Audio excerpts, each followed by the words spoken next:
Hello, good evening. It's News 360 coming to you live from the News Hub here at Adesawe Kanda. I am Portia Gabor. And I am Martin Asiedu-Dartey. These are the headlines for the next 1 hour. News 360 headlines is brought to you by Flamingo Paint, Pepsodent Charcoal and Pepsodent Herbal, EcoBank. We have the men. We have the men who can handle this situation. Our eyes are red for Courier, and nobody should think of coming to cause trouble. Inspector General of Police Christian Tete Yohuno talks tough ahead of Akwetia by-election.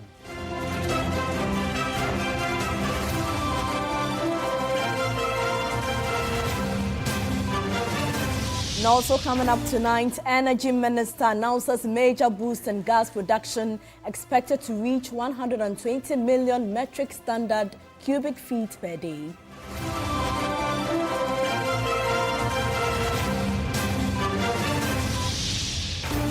And also coming up, is your delivery guy licensed? Postal and Courier Services Regulatory Commission cracks down on unlicensed courier services.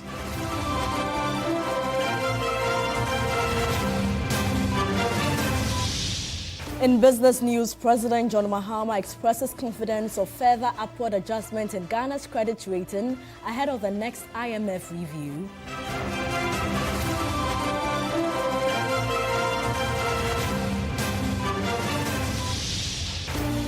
And on the international front, gunmen in northwest Nigeria storm mosque, killing Muslim worshippers in what local government has called a reprisal attack.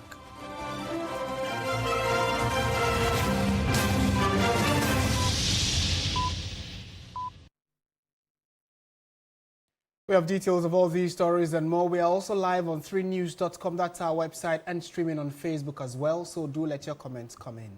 In our first story, the Energy Ministry has told the Appointments Committee of Parliament that it is struggling to retrieve over 120,000 cedis from a former employee. The said employee was granted a 2-year study leave with pay but failed to serve her bond term. Meanwhile, the Roads Ministry has assured that the Pokwase-Nsawam Road is a priority and will be completed soon. A number of ministries and agencies appeared before the Public Accounts Committee on Wednesday to answer questions contained in the Auditor General's 2024 report. This includes the Office of Government Machinery and the Defense Ministry, under which the Ghana Navy was cited for an uncompetitive procurement process involving over 100,000 Ghana cedis, which was referred to the Attorney General for prosecution. She returned back to the ministry but failed to serve a bond term of 2 years. The Ministry of Energy was cited for 2 major infractions, including unearned salaries paid to undeserving staff. The other issue had to do with a former employee who was granted a 2-year study leave with pay but failed to serve her bond term. The ministry have taken the necessary steps to treat the funds for the officer by writing to the officer and the guarantor of the officer. So revenue is very restoring. Some months ago, the ministry began work to process out to let us find out whether the law is there, and we will start Jackson. He has traveled outside the jurisdiction. It's Miss Yasewa Jan, isn't that No, so? that is so honorable. Do you have any idea where she's going to? Either US or That is still the bags. Mr. Chair, we are told that you've gone to the US. she's going to the US? That is so. Oh, Master, just get the police. They will find her in the US. The government cannot pay for people to go for steady leave and then when they finish, they are scorned. That is not fair. And the guarantor over here to let the police visit him. The last to appear before the committee on Wednesday was the Roads and Highways Ministry, which was cited for a number of infractions, including delayed execution of road project. The Member of Parliament from Prayeso, Davis Ansopoku, asked a question about the ministry's plan to complete the Pokwase-Nsawam Road. This week, we've seen that the contractor is on site.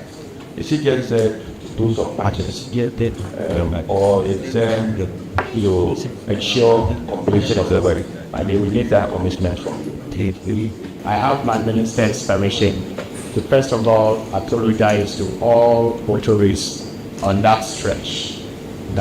It's one of the hot potatoes that we inherited at the ministry. But this particular contractor, unfortunately, has received some payment and has now adequately mobilized back to site. And it is our hope that before the end of this year, some significant improvement would have been noticed on that road. And so it's not just, and it's not going to be a 9-day wonder. The Deputy Minister called on the Finance Ministry to release funds timely to be able to pay contractors to execute road projects. Now, the Ministry of Energy and the minister in charge of that ministry, John Abdullahi and Portia, has announced a major boost in gas production expected to reach 120 million metric standard cubic feet per day. He was speaking in an interview after inspecting maintenance works at the Atuabo site of the Ghana National Gas Company Limited in the Elembele district in the Western region. Irama Smith has more. The Ghana National Gas Company Limited has begun a scheduled 10-day maintenance shutdown to ensure operational integrity and safety. Minister for Energy and Green Transition, John Abdullahi and Portia, has announced that the project will boost gas production to approximately 120 million metric standard cubic feet per day upon completion. Indeed, on assumption of office, I asked for a report on the integrity of the plant. And I'm convinced, based on what the Chief Executive and the team presented, is that we needed to undertake this exercise in order to ensure the integrity, the safety, and long-term sustainability of the plant. And so over the next 10 days, they are going to be doing major maintenance works, replacement, servicing. Once this is completed, Ghana Gas expects that they'll be able to scale up production to about 120 mmscf. And that for me is good news. It's a game changer. It's a cost-saving exercise. And it also ensures that we have adequate, reliable supply of gas, not just for power delivery, but for industrialization. The maintenance work, which began on August 16, is currently 45 to 50% complete, according to Ghana Gas CEO Judith Ajoba-Blay. In fact, we've already started with the maintenance. Today is the 5th day. So we started on 16th August. We plan to bring it back on 26th, which will be the 10th day. So we are midway through. And in fact, we are targeted to be doing about 40% or 45% of the work by midway, just to be conservative. And I'm glad to announce that we've exceeded that by about 5%. So we are about 50% of it, and we are happy. It's ongoing. We don't sleep here. All of us are here 24/7, ensuring that we bring the plant back to the people of Ghana for power generation and for industrial use. The Energy Minister is optimistic its completion will consolidate gains in the power sector while intensifying efforts in the upstream sector driven by recent discoveries and growing interest from key players in Ghana's hydrocarbon industry. The power situation is stabilized largely. We are seeing significant improvements. What we intend to do is to consolidate the gains that we've made and to ensure that we make further strides. We are not just limiting it to power. We're going to work very well in the upstream sector. ENI has made some good discoveries. The Jubilee partners are making very good progress. And the other big boys are expressing interest in our upstream hydrocarbons. And so clearly, it means that we are making a turnaround. The consistent decline that we've witnessed since 2019, we are trying to reverse that. The maintenance shutdown is expected to end on August 26, 2025. The expected increase in gas production is set to drive further strides in Ghana's energy sector. Irama Smith, TV3 News, Atuabo. Let's take you to Akwetia now, and you know that in the next few days we're going to be having a by-election. The concerns of security almost always comes up, and the IGP has been talking tough. So the Ghana Police Service has warned it would not tolerate any misdemeanor or any form of violence during the Akwetia by-election, which is slated for the 2nd of September. The IGP, Christian Tete Yohuno, announced that a combination of strategies, including the introduction of a prison on wheels, will be deployed to protect the process. Here's a story by Stanley Niblu. Stakes are high ahead of the Akwetia by-election. Political parties taking part in the polls have vowed to protect themselves, drawing lessons from the Yawaso West Wogon by-election and the Blekuma North rerun at some 19 polling stations. The Ghana Police Service has made clear it will no longer to pretend over violent elections, prompting the Police Management Board, POMAB, to adopt a bouquet of strategies to safeguard the exercise. As part of preparations, 600 officers drawn from various police commands across the country have undergone 5 days of rigorously intensified high-risk operational training at Chiramatin in the eastern region. The personnel, part of a larger 5,000-strong deployment, will be the first batch sent to Akwetia on September 2, 2025. They will be armed throughout the electoral process and are mandated to open fire where deemed necessary following their training in precision shooting.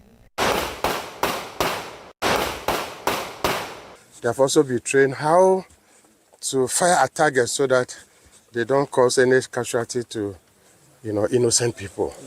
We have the men who can handle this situation. And then our eyes are red for Akwetia, and nobody should think of coming to cause trouble. No political party should mobilize men to come and foment trouble. And nobody should have in mind the intention of snatching a ballot box. We have prepared our men adequately to handle this situation. In a simulation exercise, personnel were also trained in rappelling, a combat strategy involving descent from higher altitudes into hostile areas to restore calm. That should we have any incidents at the polling stations where it will not be accessible by road, we can have a team go to the areas using ropes and a heli. As you can see, you saw different forms of rappelling. We took the men through so that should it happen that the areas they are rappelling into, they have no knowledge of the area, they will know how to go into the area. That was why you saw some of the trainees coming down very fast. You saw one coming down with his head and one coming and firing. Actually, the one who was coming and firing followed the one who came with his head because he looked at the area and saw certain threats which needed to be eliminated before the rappelling takes place. That is why the master rappeller also came down with his weapon and then fired. Other exercises focused on intelligence-led operations to foil chaos, clamp down on hooligans, and ballot box snatching. For the first time, the Police Management Board will deploy the Black Maria, also known as the prison on wheels, during the elections. There is going to be prison on wheels. That will be in Akwetia. The moment you cause trouble, we arrest you and then we put you in the Black Maria. In addition, 2,000 officers will undergo training in public order management next week before their final deployment to the constituency. Others will serve as backup teams. Director of the High Risk Operations Training Center, Superintendent Samuel Entry Akumia, gave further insight into election day activities. Everything that we need to be able to succeed in the field, we've taken them through. Election violence, how to handle certain critical situations, VVIPs, because we know the big men will be there and we would have to also, as it were, offer that kind of protection. So we've virtually taken them through a holistic model, and we are very, very confident of the men that we are churning out for this Akwetia by-election. Right, so let's now go to the phone lines and try and get some perspective on this particular issue in the build-up to the Akwetia by-election. Dr. Victor Doke is a security analyst and has joined us via phone for a quick chat. Doc, good evening and thank you for your time. Thank you very much, Martin. It looks as though, recent elections and the violence that, were recorded at those polling stations has become a test case for the current IGP. Akwetia is in the offing. Would you say this is a key test to his competencies or about his competencies ahead of September 2? Right, thank you very much. I think with regards to the test case, the Ablephanot was one. And if they did an evaluation and then aftermath assessment, they would have picked up one or two lessons of what went wrong, and then they would have built up with regards to the by-election coming up. Now, with regards to the whole issue about preparations, the deployment of the 600 men to soften the ground up, in his own words, and then later on addition of about 2,000 as mentioned, it's in the right direction. Now, however, in the security space, there's always what they say, after you hear the first gunshot or you experience the first sign of troubles, your preparations are somewhat ineffective. So on that very day, the level of disturbance, if there should be, would test their preparations with regards to how they would be able to respond and then curb the violence. Now, we are hoping it won't get to that stage. With regards to all that they put in place, i.e. drones going to be deployed, manning of police stations, additional security measures should also be factored. One, a very comprehensive road checks every reasonable kilometer, conduct searches and vehicles that will be going in there, ban of motorbikes if they can be on that very day, ban wearing of smoke as much as possible so people cannot conceal, weapons in their smokes and all of that. With regards to whatever they will do with regards to arresting, those who commit trouble, it's also good. Now, what I wanted to hear more was those political elites who speak and incite the youth to engage in violence. What are they going to do about them? They should pick them up also without fear or favor. Misinformation and disinformation, how would they tackle that one? How would they monitor the cyberspace to ensure that those who put out information are not putting out wrong information to incite the public? So all these would have to be factored. It's not already done. Right. Doug, when they started airing the story, many raised concerns about the fact that why is it that a simple process as just going out, queuing, voting and going home or waiting for the results would require the deployment of all these police officers? I mean, Akwetia has a history, we know, but in excess of about 5,000 police officers, now they are armed, they've actually been trained to shoot, etc. Wouldn't that be a bit too excessive for a simple electoral process? It's supposed to be simple, as you described it, but unfortunately, the dynamics with regards to our elections has changed. The winner-takes-all syndrome is at play here. Thereby, you would expect that political parties would invest more and as such would go at any length to ensure that they win. Let's not forget what happened in Portia itself, the outstanding results, what came out of it, the litigation processes, the FTB report, the bench warrant was issued, the aftermath and all of this. So the stakes are really high. Now, either party wants to make a statement, and unfortunately, in doing so, people have come out to say they would take up the responsibility of protecting themselves, which shouldn't be the case.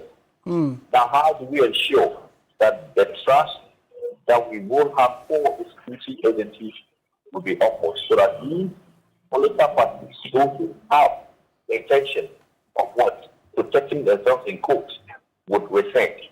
It all boils down to how the strategy should be implemented. Ideally, we need an education, sensitization. The state agencies responsible for sensitization should also come up and then educate the people on that. Thank you so much, Dr. Victor Doke. Clearly, we would still be engaging you in the coming days as we build up to September 2.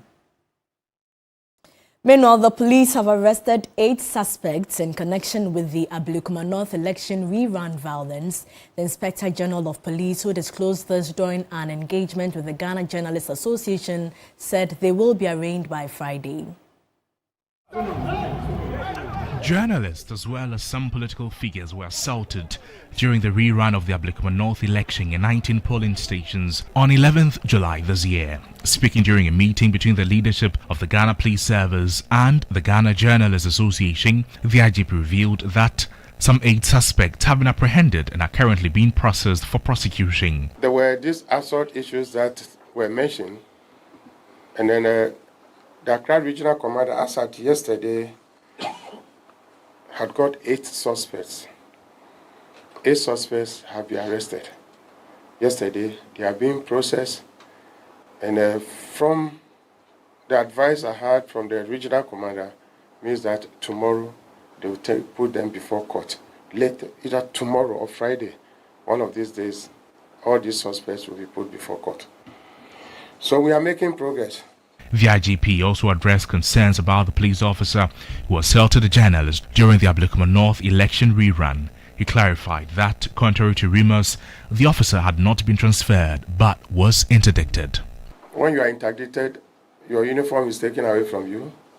You cannot go back to work. But there's rumor going on that we have just transferred the policeman from where he is to another police station, which is never true. It is not true. When you are no more wearing uniform, the only thing is that to look for your village and go and stay in the village and think about what you did wrong. So maybe when people saw this police officer in his hometown or village, they thought that he has been transferred to his hometown, or we have asked him to come and hide over there. It is not so. President of the Ghana Journalists Association, Albert Tumfo, demanded more from the police in the protection of journalists. It's becoming so scary. And one may ask if journalism is a crime. The time has come for us to do everything possible to protect ourselves as the members of the Fourth Estate. Declare anybody who has the pendant and attitude of attacking the media, who doesn't have the temperament or the commitment in standing the media, and all they do is to chase or go after the media, attack the media, and inflict injury as enemies of democracy and press freedom. So why do we assault each other? Why should there be tension? For his part, the IGP, Christian Tete Yohunu, reaffirmed the police service commitment to protecting journalists, particularly during the upcoming Akwatia by-election on September 2 this year. Still on elections, the National Democratic Congress NDC has issued guidelines for the upcoming by-elections in the Tamale Central constituency following the sudden death of Dr. Murtala Mohammed Ibrahim in a fatal helicopter crash. A statement from the General Secretary of the party, Fifi Kwete, pegged the filing fee at 40,000 Ghana cedis. Well, coming up on your screens now are highlights of the guidelines. Nominations forms will be collected from the Northern Regional Office of the party. When completed, they will be submitted to the same office. The nomination form is pegged at 5,000 cedis and it will be cash upon collection, with the filing fee pegged at 40,000 cedis, cash only, and will be paid to the official party bank account. There are some exceptions, especially for female aspirants and persons living with disabilities who are entitled to a 50% reduction on the approved filing fee. So this is from the NDC Tamale Central Office. The opening of nominations on Friday, 22nd August to Sunday, August 24 this year, from 8 a.m. to 5 p.m. daily. Submission on Thursday, August 28, also 8 a.m. to 5 p.m. The vetting, balloting and appeals all will happen on Sunday, August 31, and the time will be communicated, while the elections will be on September 6, Saturday, 2025. In more news tonight, the Postal and Courier Services Regulatory Commission is cracking down on unlicensed courier services in the country. Over the past 2 days, the Commission has been at various vantage points in the capital, seizing motorbikes from riders who do not have licenses. Judith Brown reports. Frustrated courier riders lined up at the underbridge in East Legon, pleading as their motorbikes were impounded by the Postal and Courier Services Regulatory Commission. The Commission is empowered to regulate the courier industry, ensuring that operators comply with the relevant laws and regulations. And those found operating without licenses face fines worth 600 Ghana cedis. There are so many companies who are refusing to take license. So it has become imperative that we conduct this exercise to get them to comply. But how important is licensing of courier services for riders? Public Relations Officer for the Commission, Niyeboa Bergeson, explains it ensures safety. The government needs to know what is going on within the sector. And then there are security issues also involved. There are things that they are licensed to carry and things that they are not actually allowed by law to carry. And we have realized that many illicit businesses, such as drug peddlers and even some other precious minerals people, are using the courier service to smuggle, items. It's not only that, we're also thinking about the security of consumers. While riders whose motorbikes are seized struggle to pay fines to retrieve them, the bigger issue is that many courier service providers say they are unaware of the licensing requirement. I was just passing by when I've been stopped that I should bring my key. I don't even know why they said I should bring my key. So I gave the key to them. Later they said we should produce the license for the courier. Meanwhile, some of us don't have any idea about this. So I think if there should be somebody they should hold responsible, I think it's the courier company, because they did not educate us. I've never heard it before, and I didn't also ask, to be fair and to be honest. Others say the operation is unfair because they were not given early notice. If something like this will happen, at least they for announce givers, they for give us date or earlier on, or give us some man say, oh, ABR, till like this, if you don't get the license the way that they talk about now, at least this will what will happen. But all of a sudden, you go come off for house, one struggle for what you go chop, you go come now, then see, they catch you. They should have a day that if you didn't come for the licenses, you have to face punishment. After that, then we can start seizing bicycles. But the PRO has rebutted these claims, saying that the riders are well aware of the law. We have been on a number of media houses to conduct education. We have also conducted meetings with these guys. There was a case in point where some of them being worked out on us. So now that the law has caught up with them, that's exactly what they will say. They will feign ignorance. For now, riders who are unable to pay the fine will have their motorbikes sent to the police MTTD regional office for onward processing. Judith Brown, TV3 News. In other news, the Health Committee of Parliament has called for immediate steps to recruit more health professionals to improve healthcare delivery across the country. Chairman of the committee, Mark Nawani, has blamed inadequate staffing as a major factor causing delay in attending to patients. He, however, warned against politicizing the assault of a nurse at the Ridge Hospital. So who is in charge, bro? No, I mean, this is not needed. There has been public outrage and split opinions following this viral video showing relatives of a patient physically attacking medical staff at the emergency ward of the Ridge Hospital. Concerning as it is, health authorities and groups have waded into the matter and condemned it. Chairman of the Health Committee has tackled what he sees as the root cause of the problem: inadequate health staff. And the root cause of this problem, I know that nobody has spoken about it, but I'll speak about it. The root cause of this problem is the lack of medical staff, adequate medical staff in the facilities. Mark Nawani then took on the minority on the Health Committee, accusing them of seeking to score cheap political points from nothing. We unite as a nation. We unite as people to condemn what happened over there. And yet they are trying to say that these are people who are aligned with the National Democratic Congress. That is very, very unfortunate. We are calling on the police to issue some form of a statement on how far they've gone with their investigations and then their actions. And I hope that our friends at the minority should not be playing politics with the health of the people of this country. With a 5-member committee set up to investigate the incident and make recommendations, the Health Committee has made an appeal to the police. He even went further to state that he is going to set up a probe. That does not mean that the police should not do their work. We are calling on the police to issue some form of a statement on how far they've gone with their investigations and then their actions. The Health Committee of Parliament is with them in this trying moment. A bigger conversation has been ignited, one that tackles the welfare of health professionals and how health officers treat their patients at the wards. It is expected that the outcome of the investigations will further strengthen hospital protocols and improve safety for both patients and health workers. Come. Still watching News 360 on TV3. Stay with us. We have business, sports, entertainment all coming up.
The business segment is brought to you by MTN. Touch concentrated perfume.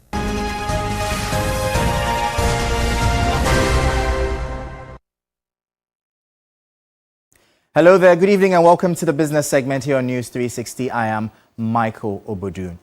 Now, President John Dramani Mahama says Ghana is on track for another credit rating upgrade ahead of the next review. His optimism follows recent improvements in Ghana's ratings by S&P Global and Fitch Ratings after years of being classified as junk status.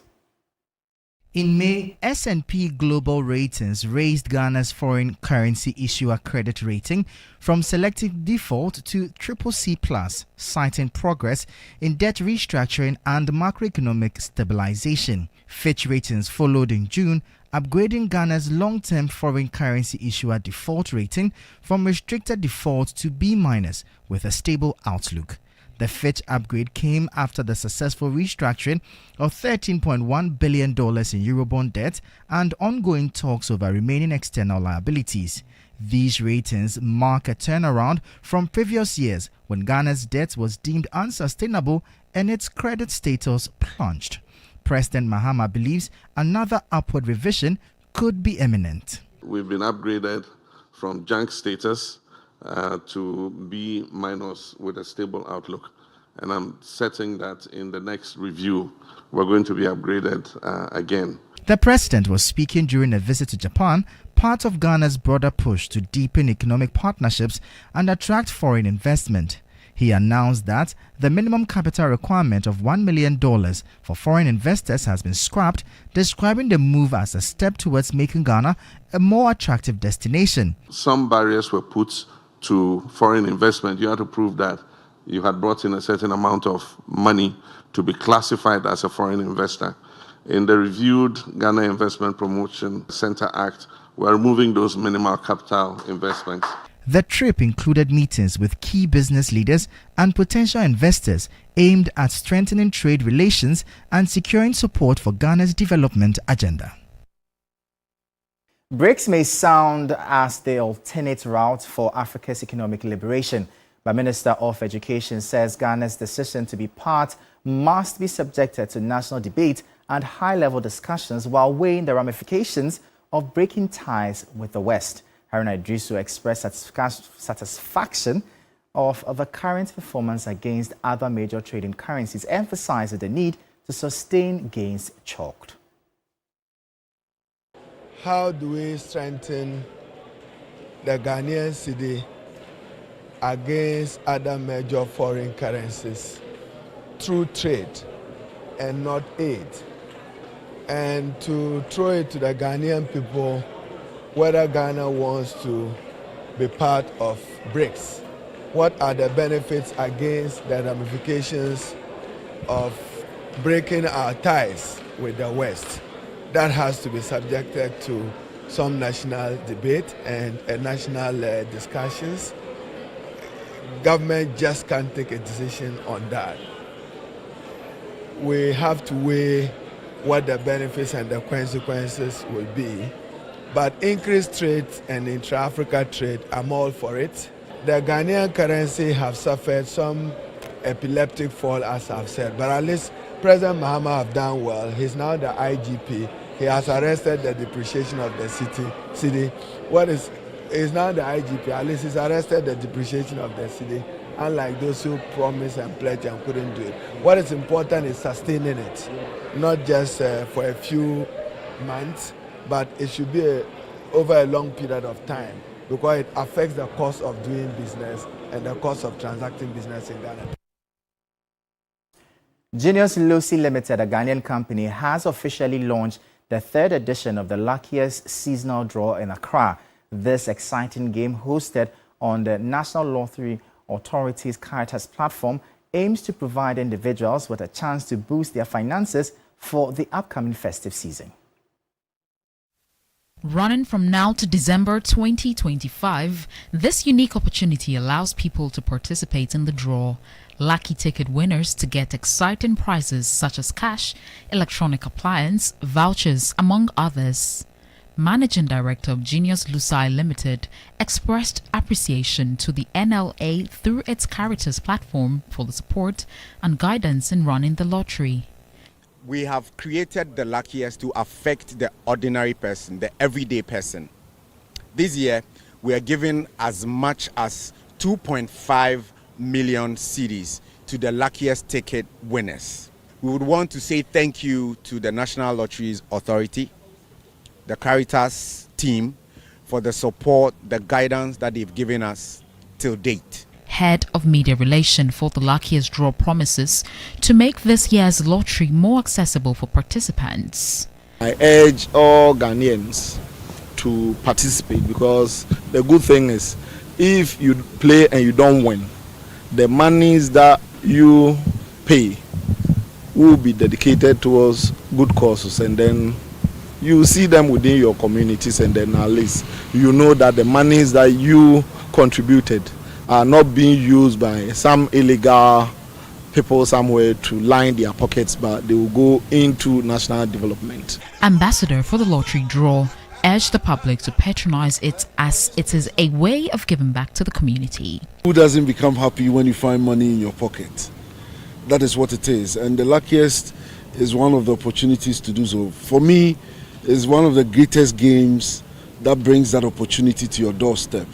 You just dial *712# and you don't know what happens next. If your luck shines, you make a lot of money. Ghanaians who wish to participate in the draw can obtain tickets at prices ranging from 1 Ghana cedi to 5,000 Ghana cedis simply by dialing *712# on any network. And that'll be all for the business segment here on News 360. I am Michael Obodu. Thank you for watching. We'll bring you updates on the currency and commodities market, but up next is sports.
It is brought to you by Sasso Insecticide Spray and Coil.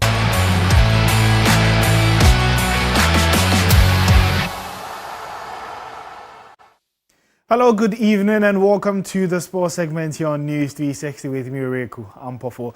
Ghana Premier League champions Bibini Gold Star Sporting Club opened their pre-season campaign on a flying note after beating Asante Kotoko 2-1 in the 2025 Ghana League Club Association Top 4 tournament. My colleague Mutala Yakubu was at the venue and came up with this report.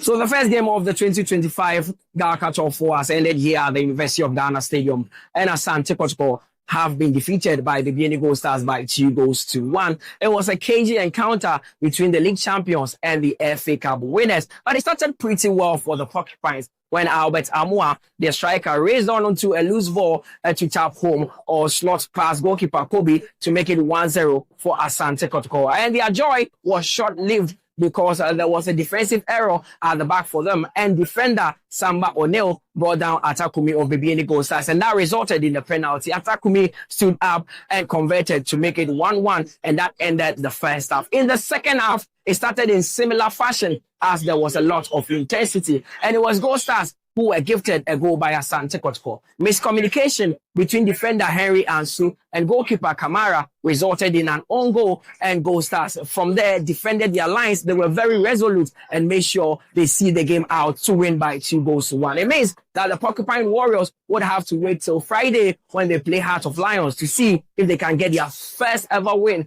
in this tournament. Mutala Yakubu from the University of Ghana Stadium for TV3. Well, that was Mutala Yakubu with the report there. Let's get the full complement of the results. Kotoko, they're losing by 2-1 to current champions of the Premier League, Bieni Gold Stars. Hearts of Oak are facing Hearts of Lions. Just about 15 minutes or so left in that one. They lead by 1-0. And then on Friday, Gold Stars face Heart of Oak, Heart of Lions versus Asante Kotoko. You can get updates of these games on our social media handles at 3SportsGH. To some more stories where Ghanaian international Felix Afenajan has joined Turkish second-tier side Ahmedspor on a season-long loan with an option to buy. The player is expected to join the team on an initial loan deal before a permanent transfer at the end of the season could be activated depending on his performances. The 22-year-old burst onto the scene after a heroic display on his Serie A debut for AS Roma in 2021, where he scored a brace against Genoa, becoming the first player born in 2003 to find a net in the league. However, after limited opportunities in the Roma first team, he moved to Cremonese before spending last season on loan at Juventus' next generation side.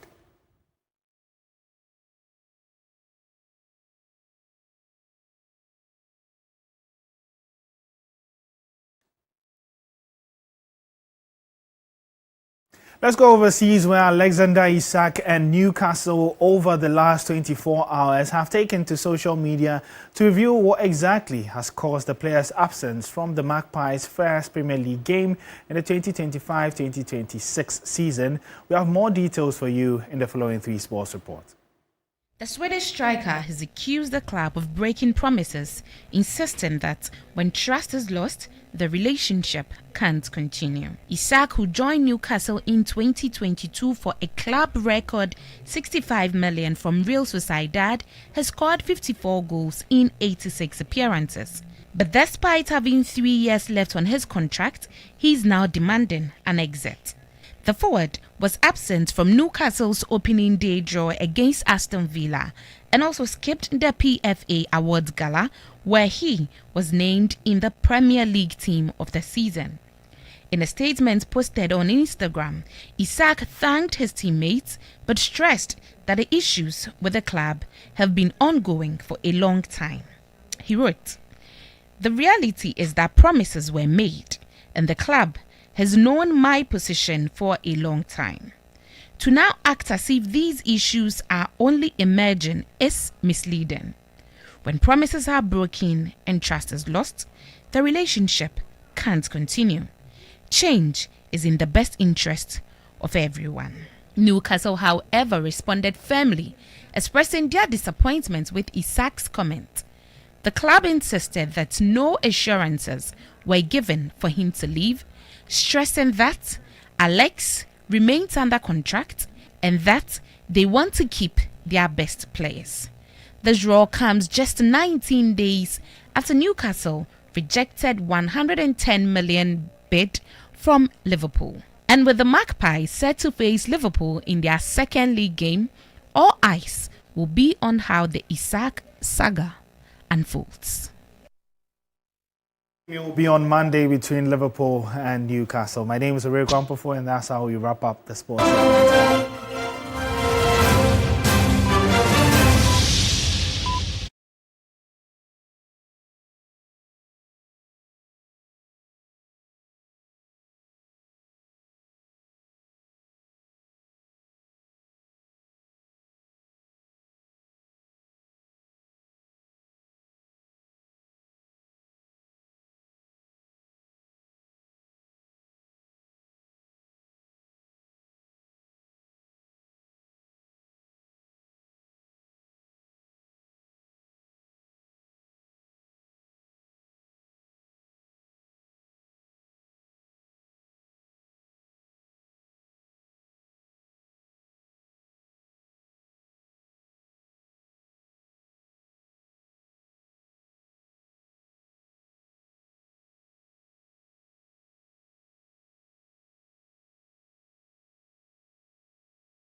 Entertainment news segment is brought to you by GTP Lifestyled And Napa Foods, Heaven Black Insecticide Spray and Coil. powered by 3 Entertainment. Good evening and welcome to the entertainment news segment here on News 360. My name is Noella Donko. Now, award-winning Ghanaian filmmaker Shirley Frimpong-Manso is set to make her debut at the 2025 Toronto International Film Festival with her first Nollywood feature, Stitches. Produced by Chris Ode under the BRS Studios, the film has earned an official selection at one of the world's most prestigious film festivals, marking a major milestone in Frimpong Manso's illustrious career. Speaking on the project, Frimpong Manso described Stitches as a story that deeply moved her, a sentiment that underscores her commitment to emotionally resonant storytelling. Her body of work is known for its compelling narratives, high production values, and authentic portrayals of contemporary African life.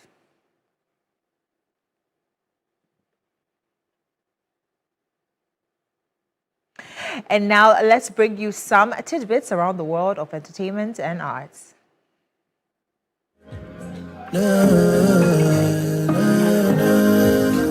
Fast-rising Ghanaian music sensation Raven has officially unveiled his highly anticipated debut EP, Feelings of Raven. Produced by Grammy-nominated hitmaker Kill Beats, the 6-track project fuses Afrobeats and Amapiano and the rich West African rhythms, delivering a vibrant and emotional listening experience. Feelings of Raven features standout tracks like Fire, Fever, My Everything, and Dear Harriet, each offering a unique glimpse into Raven's evolving sound and storytelling. Fire, you be my melody, you give me energy. For Raven, this EP is more than just music. It's a raw and relatable journey through love, longing, and the emotional roller coaster that defines the youth. With undeniable talent and a sound primed for international stages, Raven is set on taking his craft global. Every line in certain songs, everything that I spoke about are things that I've experienced and things that I would like to experience in the coming days. So if you're listening to Feelings of Raven, these are stories that are very relatable to everyone because Well, that's it for the entertainment news segment here on News 360. My name is Noella Donko. Thank you so much, Noella. Coming up, international news. Gunmen in northwest Nigeria have stormed a mosque, killing Muslim worshippers in what the local government has called a reprisal attack. Police in Katsina State said 17 worshippers were shot dead by the assailants known locally as bandits, but other reports from the region say the death toll is higher. The mosque, located in the village of Unguang Mantau, was attacked on Tuesday because local residents had ambushed and killed a number of bandits 2 days earlier. And that's how we bring the bulletin to an end. Thank you so much for watching. I am Martin Asiedu-Dartey. And I am Portia Gabor. Do join Alfredo Cancer at 10 p.m. for Ghana tonight. Good evening.